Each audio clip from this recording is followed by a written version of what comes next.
The stars burned against the darkness of space as the human fleet fought for survival. Admiral Karen Hayes stood on the bridge of the UHNS Valiant, watching her ships die one by one. The Varathian Empire had come with overwhelming force, and humanity was losing. Karen's hands gripped the edge of her command console. She was 43 years old and had spent 20 years in Earth's defense fleet. She had fought pirates, explored distant worlds, and survived 3 major wars. But this was different.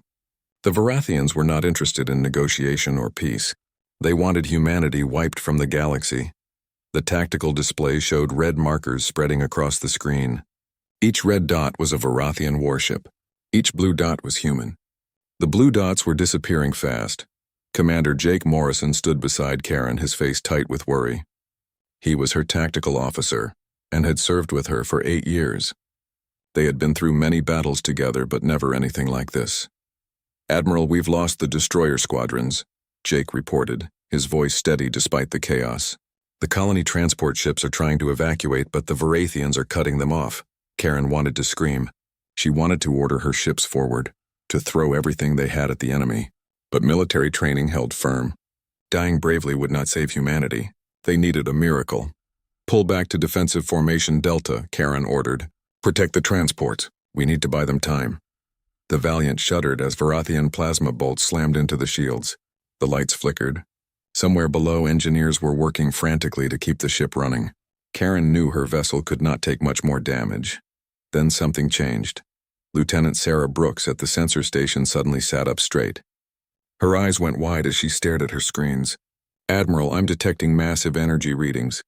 Something is coming through a spatial anomaly near the nebula." Karen moved to the sensor station. "What kind of energy readings?" "I've never seen anything like this," Sarah said, her fingers dancing across her console. "The power output is off the scale. It's like watching a star being born." On the main view screen, space itself seemed to tear open. A brilliant white light flooded the bridge, forcing everyone to shield their eyes. When the light faded, Karen's breath caught in her throat. Ships were emerging from the anomaly. Hundreds of them. They were unlike anything she had ever seen. The designs were strange, almost ancient, but they moved with perfect precision. Their hulls gleamed with an unusual metallic sheen that seemed to shimmer with inner light. "Count them," Karen ordered. Sarah's voice trembled with disbelief. 847 warships, Admiral. All reading as human signatures. That was impossible. Earth's entire fleet numbered less than 500 ships, and most of those were scattered across 50 star systems. Where had this fleet come from? "Admiral, I'm receiving a transmission," the communications officer reported. "Audio only. They're using an old Earth frequency, something from centuries ago." "Put it through," Karen said. A man's voice filled the bridge. He sounded calm, professional, but there was confusion beneath his words. "This is Admiral Lucas Grant of the Earth Defense Initiative, Project Exodus Fleet. We were en route to Alpha Centauri but experienced a wormhole malfunction. Can anyone tell us what year this is and why we're detecting active combat?" Karen exchanged glances with Jake. Project Exodus was a legend, a story told in history classes. In the year 2087, Earth had launched a massive colonization fleet toward Alpha Centauri. The fleet had entered an experimental wormhole and vanished. The disaster had nearly destroyed Earth's economy. Historians had debated what happened for generations. Most believed the fleet was lost, destroyed by the wormhole's collapse. But here they were. "This is Admiral Karen Hayes of the United Human Naval Ship Valiant," Karen replied, trying to keep her voice steady. "The current year is 1287. You've been gone for 1,000,000 years." There was a long silence on the other end. Karen could almost feel the shock rippling through the ancient fleet. Finally, Lucas Grant spoke again. His voice was tight with emotion. "That's not possible. We entered the wormhole 5 years ago. Our chronometers show we've only been in transit for 6 months." "Time dilation," Sarah whispered. "The wormhole must have created some kind of temporal effect." Karen activated the visual transmission. A man's face appeared on the screen. Lucas Grant was in his 50s with gray at his temples and tired eyes that had seen too much. He wore a uniform that Karen recognized from museums. Behind him, she could see the bridge of his flagship, filled with equipment that looked both primitive and impossibly advanced. Lucas was staring at her, and Karen saw the moment when the truth hit him. His expression went from disbelief to horror to a kind of hollow acceptance. "Everyone we knew is gone," Lucas said quietly. Our families. Our world, everything. I'm sorry, Karen said, and she meant it. She could not imagine what he was feeling. Lucas took a deep breath. Karen watched him push down his emotions and focus on the present. It was something she understood. Grief could wait. Right now, people were dying. Admiral Hayes, you're in combat, Lucas said, his voice becoming sharp and focused. What's the tactical situation? Karen quickly explained. The Varathian Empire had been expanding for 50 years, conquering every species they encountered. They had reached human space 6 months ago and had been systematically destroying colony after colony. Earth's fleet was outmatched in both numbers and technology. As Karen spoke, she saw Lucas's command staff gathering around him. A woman with dark hair and sharp eyes studied the tactical data. A younger man with quick hands worked the sensor stations. An older woman with gray hair and a scientist's bearing examined readings on a separate screen. Captain Nina Foster, my tactical officer, Lucas said, introducing the dark-haired woman. Commander Greg Palmer, Sensors and Weapons, Dr. Helen Clark, Chief Scientist. Nina leaned forward, her eyes scanning the battlefield display. Their formation is standard siege pattern. They're trying to pin your forces while their heavy ships destroy the transports. We can't break through, Jake said. They have too many ships. Nina smiled, but it was not a pleasant expression. Admiral Hayes' permission to demonstrate what human technology looked like 1,000,000 years ago? Karen did not hesitate. Granted. Lucas's fleet moved forward. The ancient ships accelerated impossibly fast, crossing distances that should have taken minutes in mere seconds. The Varathians reacted, turning their weapons toward this new threat. What happened next defied everything Karen knew about space combat. The ancient ships opened fire. Their weapons did not look like conventional lasers or plasma cannons. Beams of pure white light lanced out, and where they touched Varathian ships, matter simply ceased to exist. Entire cruisers vanished in bursts of particles. Shields that could withstand nuclear explosions collapsed instantly. My God, Jake whispered. What are those weapons? On the view screen, Lucas looked grim. Quantum disintegration arrays. They break down matter at the subatomic level. We developed them for asteroid mining. Never thought we'd use them in combat. The Varathian fleet tried to respond. They concentrated their fire on Lucas's lead ships. Plasma bolts and missiles streaked across space. Karen held her breath, expecting to see the ancient vessels destroyed. Instead, the weapons hit some kind of barrier and dispersed harmlessly. The ancient ships had shields that made Earth's current technology look like paper armor. In less than 10 minutes, the Varathian attack force was destroyed. 200 enemy ships reduced to drifting debris. Lucas's fleet had not lost a single vessel. The bridge of the Valiant was silent. Every person on board was trying to process what they had just witnessed. Admiral Hayes, Lucas said, his face appearing on the screen again. I think we need to talk. May I come aboard? 2 hours later, Karen stood in the Valiant's main briefing room. Lucas Grant sat across from her along with Nina Foster, Greg Palmer, and Dr. Helen Clark. Jake Morrison and Sarah Brooks represented Karen's command staff. The ancient humans looked around the room with expressions of loss and wonder. Dr. Helen touched the wall panels, examining the materials. Greg studied the holographic displays with the intensity of someone seeing magic performed. Your ship is so small, Nina said quietly. The Valiant is what, 600 meters long? Our smallest patrol craft were twice that size. We lost the technology to build large ships, Jake explained. After Project Exodus disappeared, Earth's economy collapsed. Wars broke out. Knowledge was lost. It took us 80,000 years just to get back to spaceflight. Helen's face crumpled. 80,000 years. We did that. Our disappearance caused that much damage. You couldn't have known, Karen said gently. The wormhole technology was experimental. Everyone understood the risks. Lucas shook his head. It doesn't matter. We caused it. 340,000 people on my ships. All of them went to sleep thinking they'd wake up at Alpha Centauri and start building a new world. Now they'll wake up to find out they're the only survivors from an age that died 1,000,000 years ago. The room fell silent. There was nothing anyone could say to make that better. Finally, Greg spoke up. Admiral Hayes, you mentioned the Varathians control 2,000 star systems. How many ships do they have? Intelligence estimates between 100 and 200,000. The next morning, Lucas Grant stood in the observation deck of his flagship, the UHNS Eternity, and watched Earth rotating slowly in the distance. It was still the same blue and white marble he remembered, but a million years had passed. Everyone he had ever known was dust. His wife, his children, his friends all gone. Behind him the door opened. Nina Foster walked in and stood beside him. She said nothing for a long moment. They had served together for 15 years. She knew when he needed silence. "I keep thinking I'm going to wake up," Lucas finally said. "That this is just a bad dream. We'll exit the wormhole and Alpha Centauri will be right there. 5 years will have passed. Sarah will be waiting for me with the kids." Nina put a hand on his shoulder. "I know, I keep wanting to call my sister." Then I remember. Lucas turned away from Earth. There was work to do. Grief could wait. Status report? Our fleet is fully operational. All crew members have been brought out of cryosleep. Dr. Clark is briefing them on the situation. As you can imagine, it's not going well. We've had 16 mental health emergencies, 3 attempted suicides, and about 400 crew members who are too traumatized to function. Lucas closed his eyes. His crew was falling apart and he could not blame them. Get them help. Use every therapist and counselor we have. And Nina, tell them the truth. Tell them we're going to fight. Tell them that humanity needs us. Some of them will find purpose in that. Nina nodded. Already done. Jake Morrison from the Modern Fleet has been giving orientation sessions. He's good at it. Makes our people feel less alone. Good.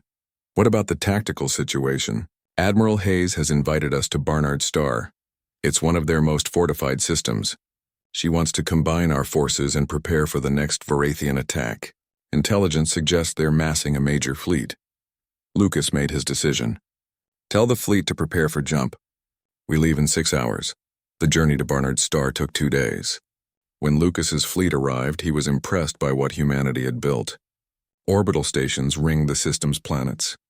Defense platforms floated in carefully calculated positions. Mining operations harvested resources from asteroid belts.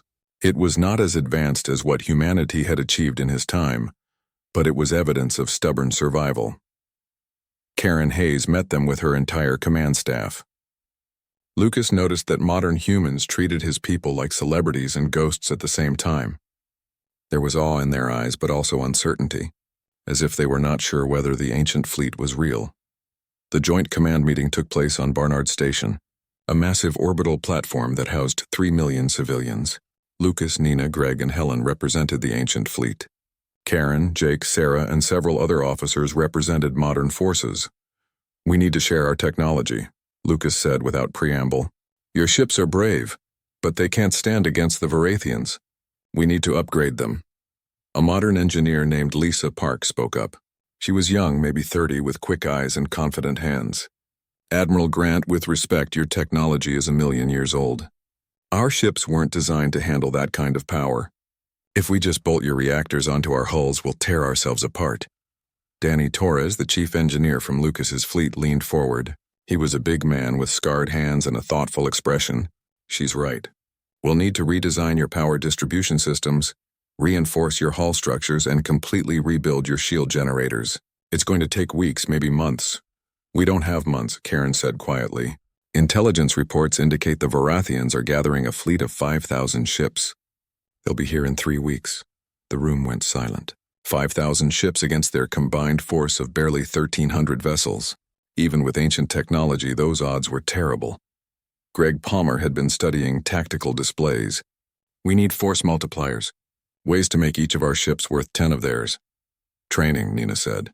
"Your crews are good, but they've never fought with our level of technology.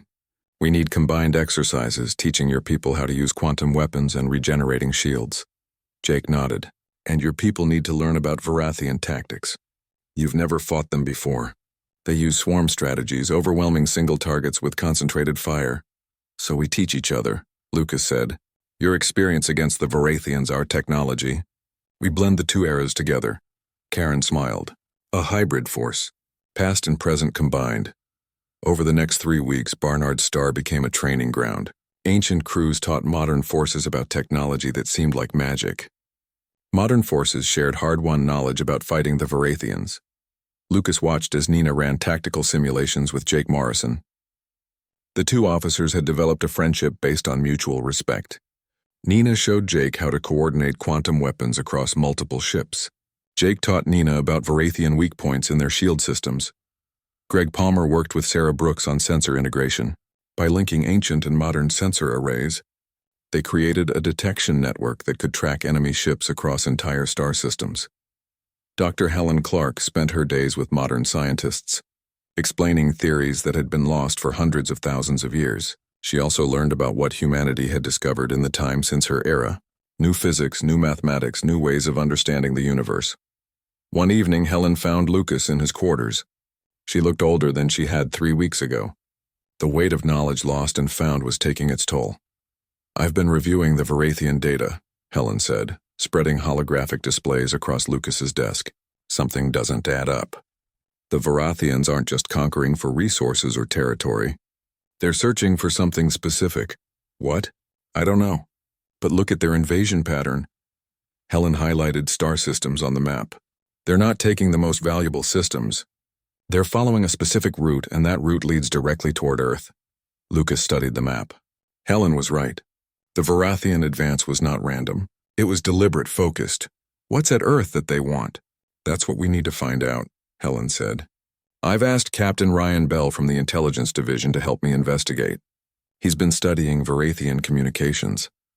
Ryan Bell turned out to be a quiet man in his 40s who spoke 5 languages and had a mind like a computer. He and Helen spent long hours decrypting Varathian transmissions, looking for clues. Meanwhile, Danny Torres and Lisa Park were performing miracles in the engineering bays.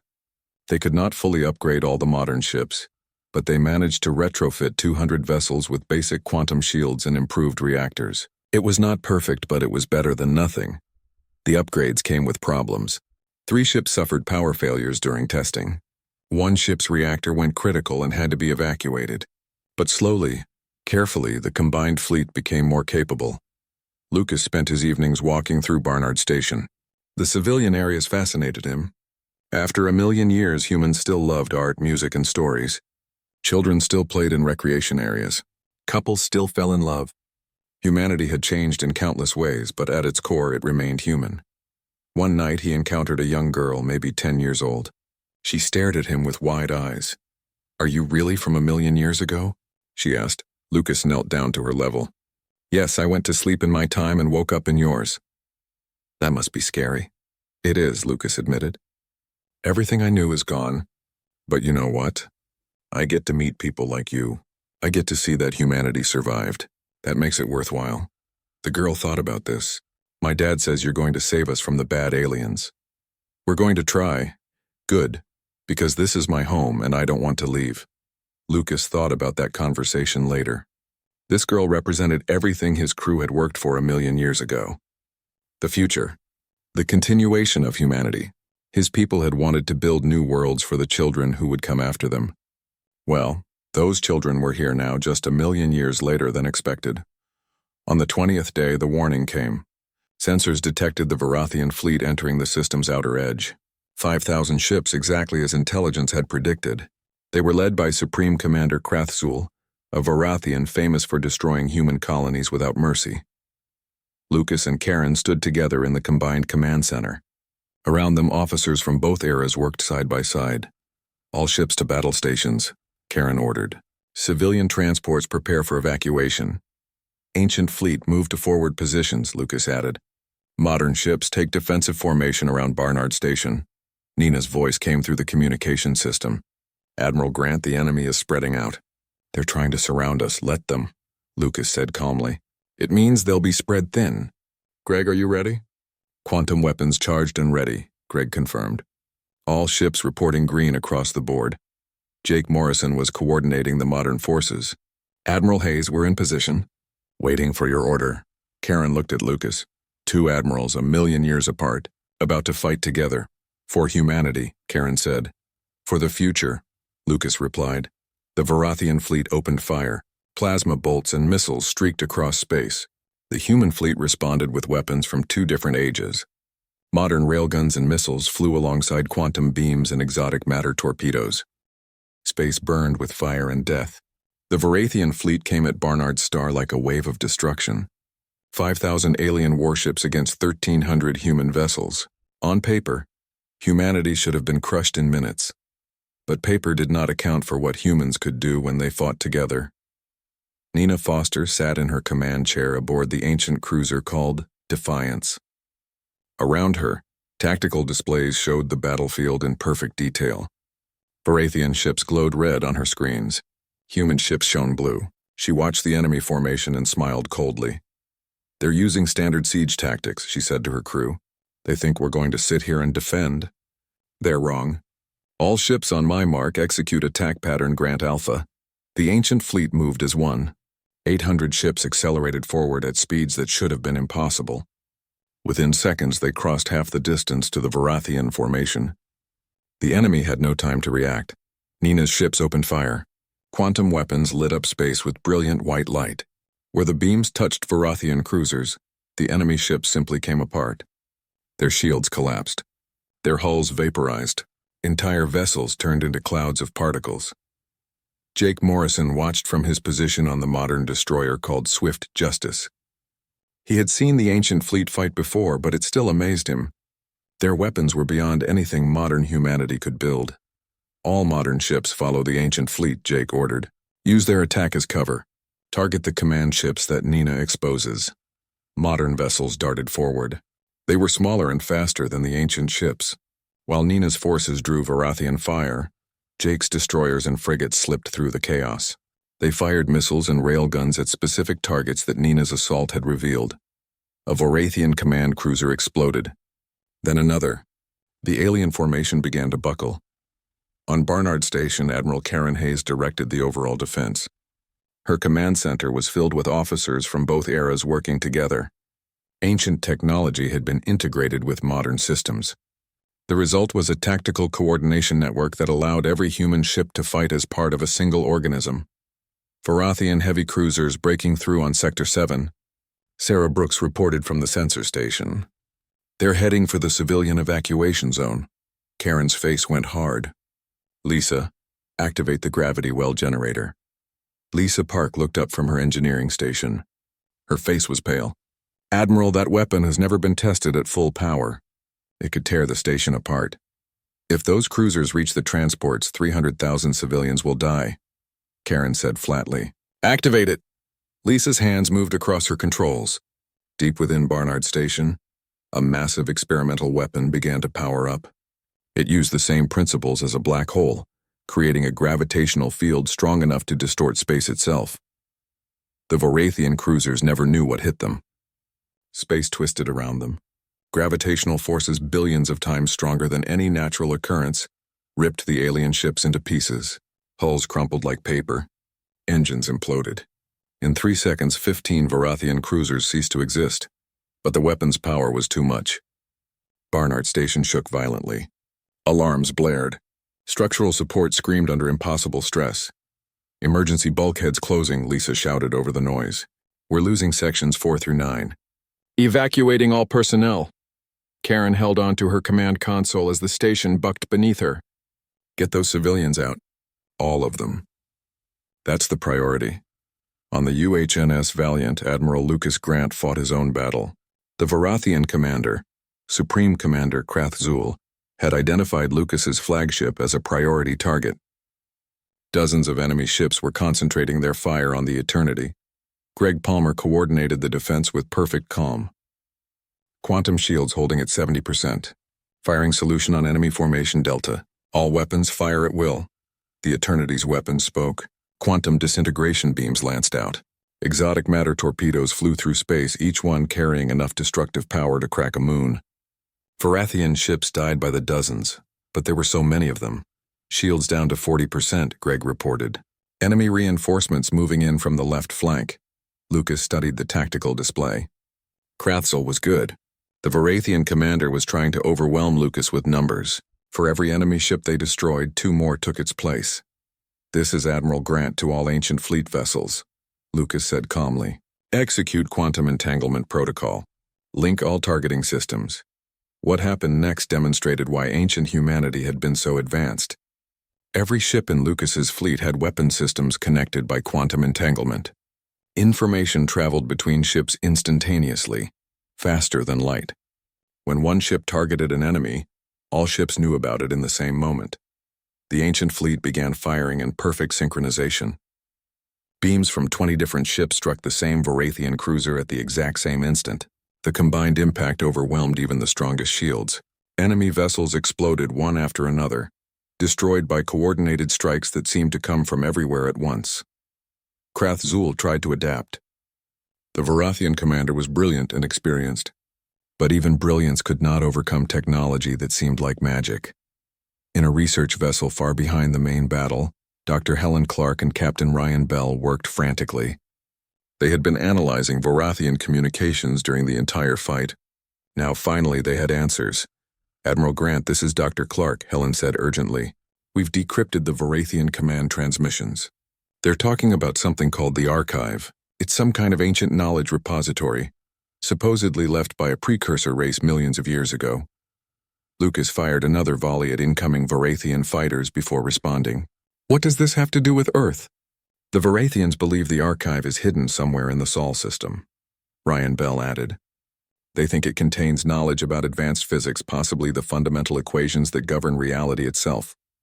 If they get it, they'll become unstoppable." Lucas felt cold. "They're not trying to conquer us. They're trying to get past us. Earth is the real target."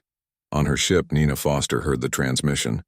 "Admiral, if they want Earth that badly, they'll send everything they have. We need to warn Earth's defense forces," Jake Morrison added from his position. Then Lieutenant Amy Chen, the intelligence officer on Lucas's flagship, intercepted another transmission. Her face went white. "Admiral, I'm detecting a second Varathian fleet. They're already en route to Earth. This battle was just a diversion. The main force is heading for Earth right now." The command channel exploded with voices. Officers from both eras shouted questions and reports, but Lucas heard only silence in his own mind. They had been outmaneuvered. Even if they won this battle, Earth would fall. Karen's voice cut through the chaos. "How long until the second fleet reaches Earth?" 4 days, Amy replied. "Maybe 5 if they stop to refuel." "We can't get there in time," Nina said. "Even at maximum speed, it would take us 8 days to reach Earth from here." Lucas stood up from his command chair. An idea was forming, terrifying and desperate. "We have one option. The wormhole generator on the Eternity, the same device that brought us here." Greg turned pale. "Admiral, that generator has been inactive for 1,000,000 years. We don't know if it even works anymore. And even if it does, the calculations would be incredibly dangerous. One mistake and we could end up anywhere in space and time. Or we could end up at Earth," Lucas said quietly. "Right where humanity needs us." Karen's face appeared on the communication screen. "Admiral Grant, you're talking about a one-way trip. Wormhole generators need massive energy to open a portal. You'd use everything you have just making the jump. You couldn't come back, I know," Lucas said. "But Earth is going to be attacked by thousands of Varathian ships. Without us, the homeworld falls. Admiral Hayes, can your forces finish this battle without us?" Karen looked at the tactical display. The fight at Barnard's Star was turning in humanity's favor. The ancient fleet's superior technology was overwhelming the Varathians, but it would still take hours to destroy the remaining enemy ships. "We can handle it," Karen said. "But Lucas, your crew has already lost everything. Are you really going to ask them to make another sacrifice?" Lucas thought about his conversation with the little girl on Barnard Station. He thought about his crew, 340,000 people who had given up their entire world to build humanity's future. He thought about Earth, the blue marble where humanity was born. "Humanity is worth it," Lucas said simply. "It was worth it 1,000,000 years ago. It's worth it now. Nina, Greg, Helen, prepare the fleet. We're going home." Nina stood at attention. "Yes, sir. All ancient fleet vessels begin withdrawal from combat. Form up on the Eternity." "Admiral Grant," Karen said quietly. "Thank you for everything." "Thank each other when this is over," Lucas replied. "Jake Morrison, you're going to have to win this fight without us. Think you can handle it?" Jake smiled despite the danger. "We learned from the best, Admiral. Good hunting." The ancient fleet began pulling back from the battle. Modern ships moved forward to fill the gaps. Varathian forces tried to pursue, but Jake's tactics were too good. He had learned well from Nina Foster. Modern destroyers danced between enemy formations, striking and fading, leading the wormhole opened like a wound in space.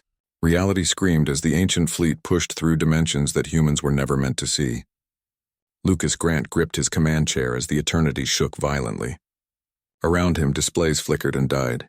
Alarms howled. The ship was tearing itself apart. Hull integrity at 60%, Greg Palmer shouted over the noise. We're losing ships. The smaller vessels can't handle the stress. Lucas watched in horror as blue dots disappeared from his tactical display. Each dot was a ship, filled with people he knew. People who had trusted him. 50 ships gone. Then 100. Then more. Keep going, Lucas ordered, his voice hard. We're committed now. The wormhole felt endless. Seconds stretched into hours. Lucas saw things in the swirling colors outside the view screen that his mind could not understand. Shapes that existed in too many dimensions. Lights that hurt to look at. The universe itself folded and twisted around them. Then, suddenly, they were through. The eternity burst into normal space with a flash of exotic radiation. Around them, stars shone steadily. In the distance, a familiar yellow sun burned brightly. They had made it. They were home, but they had paid a price. Lucas checked the tactical display with a sinking heart. They had entered the wormhole with 847 ships. They had emerged with 592. 255 vessels had been lost in the jump, torn apart by forces that defied physics. 40,000 people dead. 40,000 souls who had already lost everything, now lost forever. Nina's voice came through the communication system. Her ship had survived, but she sounded shaken. Admiral, multiple ships reporting critical damage. We need time to make repairs. We don't have time, Lucas said, pointing at the main view screen. Earth hung in space before them, and it was surrounded by death. 12,000 Varathian warships had formed a siege line around humanity's homeworld. Orbital defense stations burned. Human ships died in desperate battles. The moon base was dark and silent. My God, Greg whispered. We're too late. But Lucas saw something his tactical officer had missed. Earth shields were still up. The planetary defense grid was damaged but functioning. Millions of people were still alive down there, fighting for every second of survival. We're not too late, Lucas said. Open all communication channels. Broadcast on every frequency. He stood up and faced the view screen. Somewhere down on that planet, people were watching their scanners. People were afraid. People needed hope. This is Admiral Lucas Grant of the Earth Defense Initiative Project Exodus Fleet, Lucas said, his voice carrying across every human communication system. Earth, your ancestors have come home, and we're not leaving without a fight. On Earth, in the underground command bunker beneath the ruins of Geneva, the defense coordinator heard those words. She was an old woman named Patricia Cole, who had spent 60 years in Earth's military. She had fought in 4 wars and seen 2 of her children die in the Varathian attacks. She had been preparing to give the order to surrender, to save what lives remained. Now she looked at her tactical display and saw 592 ships appearing as if by magic. Ships that read as human but use technology decades beyond anything in the current fleet. Ships that should not exist. What are those vessels? Her tactical officer asked. Patricia stared at the display and started to laugh. It was not a happy sound. It was the laughter of someone who had given up hope and suddenly found a reason to keep fighting. Those are ghosts, legends. Whatever they are, they're ours. All defense forces coordinate with the new fleet. We're not done yet. The ancient fleet crashed into the Varathian siege line like a hammer. Nina Foster led her squadron straight at the enemy's heavy cruisers. Her ships moved so fast they seemed to teleport. One moment they were 1,000 miles away, the next moment they were in the middle of the Varathian formation. All weapons fire, Nina ordered. Quantum disintegration beams lit up space. Varathian ships exploded by the dozens. Their shields, designed to stop conventional weapons, were useless against technology from humanity's lost golden age. Cruisers turned into clouds of debris. Fighters simply ceased to exist, but the Varathians had numbers. For every ship Nina destroyed, 10 more took its place. They adapted quickly, spreading out their formation to avoid concentrated fire. Their commanders were good, experienced, and ruthless. We're being surrounded, Greg reported from his station on the Eternity. Enemy forces moving to flank us from 3 directions. Lucas studied the tactical situation. His fleet was outnumbered 20-1. Even with superior technology, they could not win through simple combat. They needed something else, something clever. He opened a channel to Earth's defense grid. This is Admiral Grant to Earth Defense Coordinator. I need you to link your targeting systems to our network. Patricia Cole's face appeared on the screen. She looked old and tired, but her eyes were sharp. Admiral, our weapons are primitive compared to yours. Our railguns and missiles can barely scratch Varathian shields. Your weapons are fine, Lucas said. You just need better targeting data. Commander Palmer, integrate Earth's defense platforms into our quantum coordination network. Greg's hands flew across his console. Within seconds, he had linked the ancient fleet sensors with Earth's orbital weapons. Information flowed in both directions, creating a tactical network that covered the entire battle space. Suddenly, Earth's supposedly obsolete railguns started hitting with impossible accuracy. Missiles that should have missed their targets struck weak points in Varathian shields that Greg's computers identified in real time. The ancient fleet's sensors could see everything, and now Earth's weapons could use that information. A Varathian battle group moved to attack Earth's southern hemisphere. They thought the defense stations there were destroyed. They were wrong. The stations had been playing dead, and now they opened fire with targeting data from ships a million years more advanced. Railgun rounds struck vulnerable engine sections. Missiles hit unshielded weapon ports. In 5 minutes, 30 Varathian ships were crippled or destroyed. But it was not enough. The Varathians kept coming. Lucas watched his own ships dying on the tactical display. The ancient fleet was being worn down through sheer attrition. Then Dr. Helen Clark's voice came through on the emergency channel. Admiral Grant, I've found it. The archive. I know where it is. Lucas felt his heart skip. Where? It's hidden in Earth's mantle, buried 3,000 miles below the surface. The Varathians are trying to find it using deep scanning beams. If they locate it, they'll start drilling. We can't let them get it. What is it? Lucas demanded. What's so important about this archive? Helen's voice was shaking. Admiral, I've decrypted some of the archive's outer data layers. It's not from an alien race. It's human. From the future. From time travelers even further ahead than us. They left this knowledge here as a failsafe, buried so deep that only advanced civilizations would find it. Lucas tried to process that. Time travelers. Humans from an even more distant future. It seemed impossible, but then again, his entire life had become impossible. What's in the archive? The fundamental equations of reality, Helen said. How to manipulate space, time, matter, and energy at the most basic level. With that knowledge, the Varathians could become gods. They could rewrite the laws of physics. No one could stop them. Lucas made his decision instantly. Then we make sure they never get it. Greg, find me the Varathian command ship. The biggest, most important vessel in their fleet.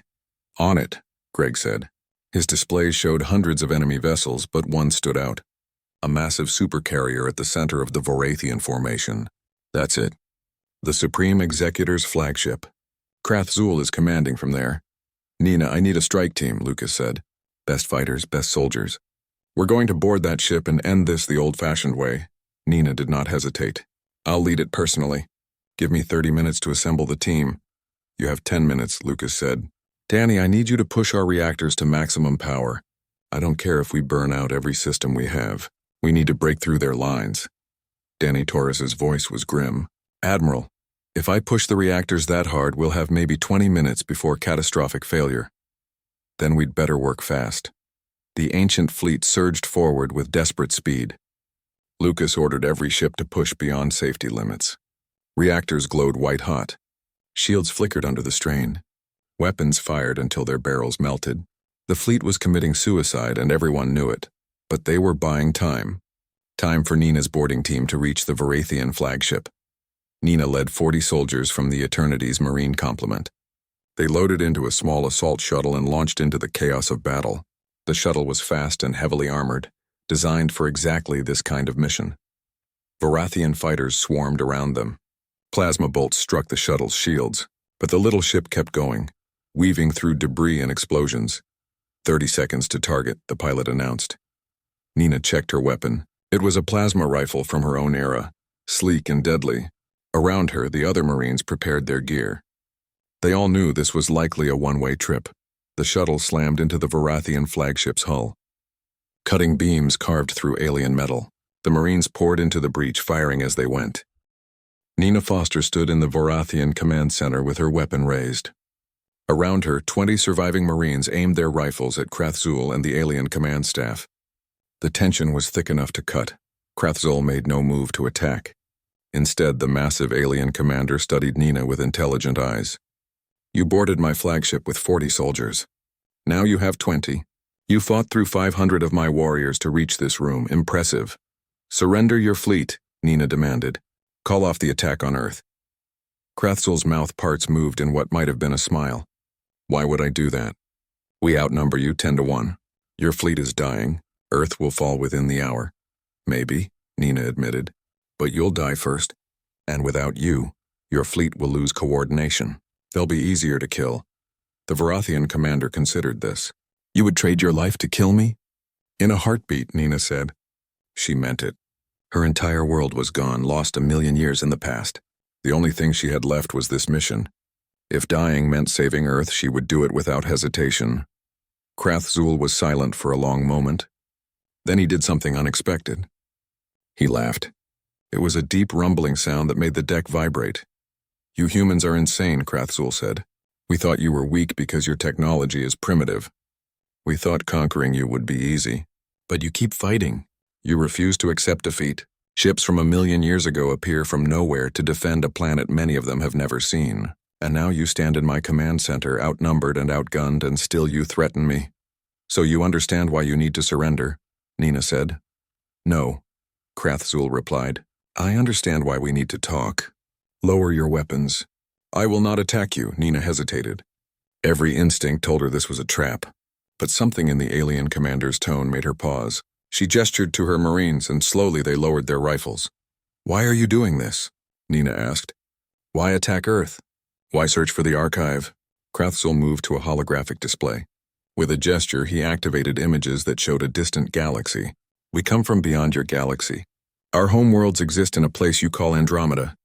For 10,000 years we have built an empire, but something is coming. Something worse than you can imagine. The display showed darkness spreading through star systems. Planets died. Suns went cold. Entire civilizations vanished. We call them the consuming dark, Krathzul continued. They are not alive, but they are not dead. They exist in the spaces between dimensions. They feed on matter and energy. Everything they touch ceases to exist. They have already destroyed half of Andromeda. In 50 years, maybe less, they will reach this galaxy. Nina felt cold. You're running from them, looking for a weapon to fight back. The archive contains knowledge about the fundamental laws of reality, Krathzul said.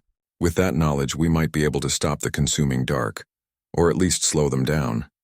That is why we invaded your space, not for conquest, but for survival. So you were willing to destroy humanity to save yourselves, Nina said bitterly.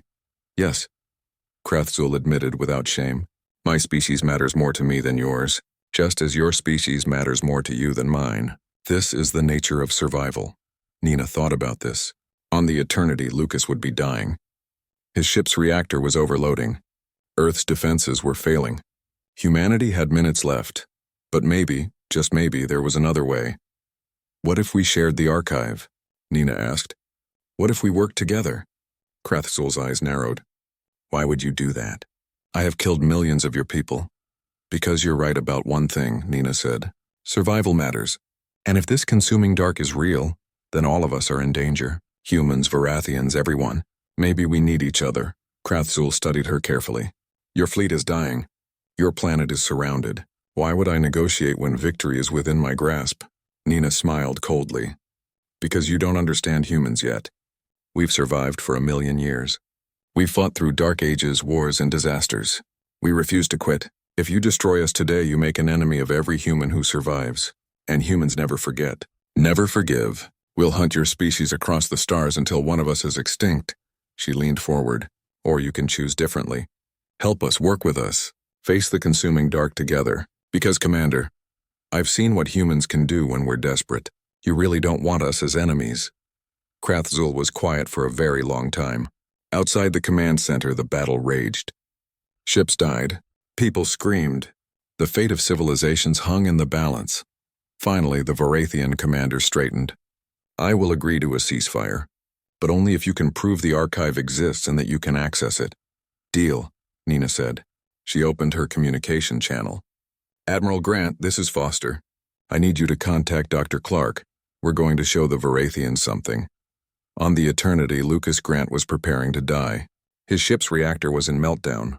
Life support was failing. Around him, crew members worked frantically to evacuate 2 other vessels, but Lucas stayed at his post directing the final battle. When Nina's transmission came through, he thought he was hallucinating. Say that again? We have a ceasefire, Admiral. I need Dr. Clark to transmit the archive's access codes to the Varathian flagship. It's our only chance. Lucas looked at Greg Palmer. His tactical officer shrugged. At this point, what do we have to lose? Helen, did you hear that? Lucas asked. Dr. Helen Clark's voice was weak.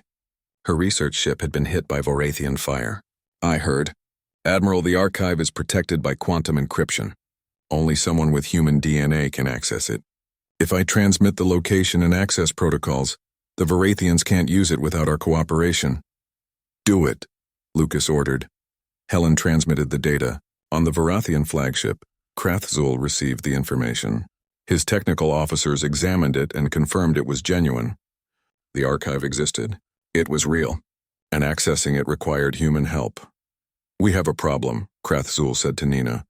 My fleet commanders will not accept a ceasefire without proof that cooperation is beneficial. They will think I am weak, Nina thought fast. Then we give them proof. Order your fleet to stop firing. We'll do the same. If even one ship on either side attacks, the deal is off and we all die.